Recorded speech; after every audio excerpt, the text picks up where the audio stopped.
K ಅಂದರೆ ಈಗಾಗಲೇ ಜನಾಕ್ರೋಶ ಯಾತ್ರೆ ದೊಡ್ಡ ಮಟ್ಟದಲ್ಲಿ ಸದ್ದು ಮಾಡ್ತಾ ಇದೆ.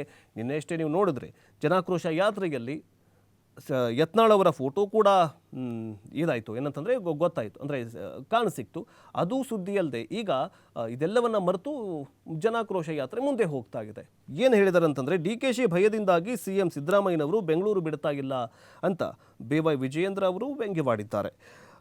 CM ಕುರ್ಚಿಗಾಗಿ ಸಿದ್ದರಾಮಯ್ಯ ಮತ್ತು DK ಶಿವಕುಮಾರ್ ನಡುವೆ ಫೈಟ್ ಶುರುವಾಗಿದೆ. ಹೀಗಾಗಿ ಸಿದ್ದರಾಮಯ್ಯ ಅವರು ಬೆಂಗಳೂರು ಬಿಟ್ಟು ಹೊರಗಡೆ ಹೋಗೋದಕ್ಕೆ ಹಿಂಜರಿತಾ ಇದ್ದಾರೆ ಅಂತ ರಾಜ್ಯ BJP ಅಧ್ಯಕ್ಷರಾಗಿರುವಂತಹ ವಿಜಯೇಂದ್ರ ಅವರು ಹೇಳ್ತಾ ಇದ್ದಾರೆ. ರಾಜ್ಯ ಕಾಂಗ್ರೆಸ್ ಸರ್ಕಾರದ ಬೆಲೆ ಏರಿಕೆ ನೀತಿ ಹಾಗೂ ಅಲ್ಪಸಂಖ್ಯಾತರ ಓಲೈಕೆ ನೀತಿ ವಿರೋಧಿಸಿ ಪ್ರತಿಪಕ್ಷ BJP ದೊಡ್ಡ ಹೋರಾಟವನ್ನು ಮಾಡ್ತಾ ಇದೆ. ಆದರೆ ಈ ಒಂದು ಹೋರಾಟ ಭಾಗವಾಗಿ ಅಫ್ಕೋರ್ಸ್ ಏನಂತಂದರೆ ಆರೋಪ ಪ್ರತ್ಯಾರೋಪ ಕೇಳಿ ಬರ್ತಾನೆ ಇರುತ್ತೆ. ಆದರೆ ಈ ಒಂದು ಜನಾಕ್ರೋಶ ಯಾತ್ರೆಯಲ್ಲಿ ತರಹೇವಾರಿ ಅಂದರೆ ಈಗ DK ಶಿವಕುಮಾರ್ ಮತ್ತು ಸಿದ್ದರಾಮಯ್ಯನವರ ನಡುವೆ ದೊಡ್ಡ CM ಗಾದಿಗಾಗಿ ದೊಡ್ಡ ಯುದ್ಧವೇ ನಡೀತಾ ಇದೆ. ಅದಕ್ಕೋಸ್ಕರ ಸಿದ್ದರಾಮಯ್ಯನವರು ಬೆಂಗಳೂರು ಬಿಟ್ಟು ಹೊರಗಡೆ ಹೋಗ್ತಾ ಇಲ್ಲ, ಬೆಂಗಳೂರು ಬಿಟ್ಟು ಹೊರಗಡೆ ಹೋಗೋದಕ್ಕೆ ಹಿಂಜರಿತಾ ಇದ್ದಾರೆ.